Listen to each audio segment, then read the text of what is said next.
This time, there can be a debate about speaking truth to power. Is there a point of saying something to a political leader who, when you know that that is not consistent with their worldview, shall we say, and by you speaking to them, maybe you're actually going to cause that they're not going to listen to you for other issues? So I got some inspiration on Friday night from an interesting perspective from the parsha that we just read. We read about the death of Aaron's two sons, or it begins with after the death of Aaron's two sons. Their names were Nadav and Avihu. And the Medrash tells us that at some point, Nadav and Avihu were walking behind Moses and Aaron, and behind them were the rest of the Jewish people. And Nadav turns to Avihu and says, "When will these two elderly gentlemen pass away, and we will be the leaders of the nation?" To which a heavenly voice called out and says, "We will see who will bury whom." The Medrash then says, another Medrash, that when Job heard this, he became full of trepidation, full of fear. Why did this conversation between Nadav and Avihu particularly bring fear into Job?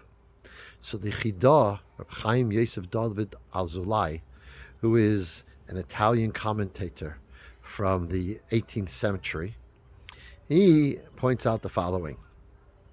There is another statement in the Talmud that Pharaoh had three advisors. There was Bilam, there was Job, and there was Jethro. Bilam advised him to throw the Jewish children into the Nile.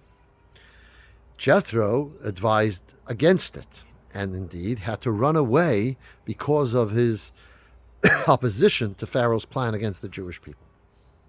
And Job remained silent. He was quiet. So what went through Job's mind when he went home? Did he think, I missed an opportunity of speaking out, speaking up to the tyrant Pharaoh to safeguard the righteous, good people, the Jewish people? Or did he think, it was good I was silent. Now I live for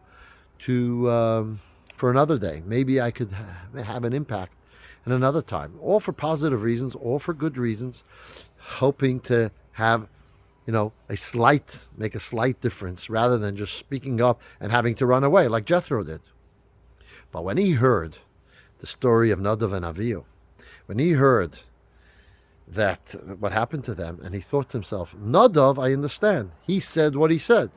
But Avihu, all he did was hear. He heard and said nothing. And nevertheless, it was decreed on him as well.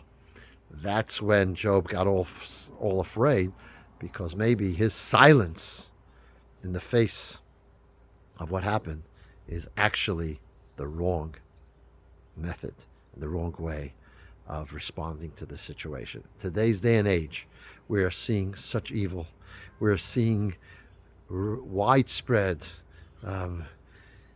individuals who are supporting evil and pressuring Israel against being able to protect itself and to get back their hostages.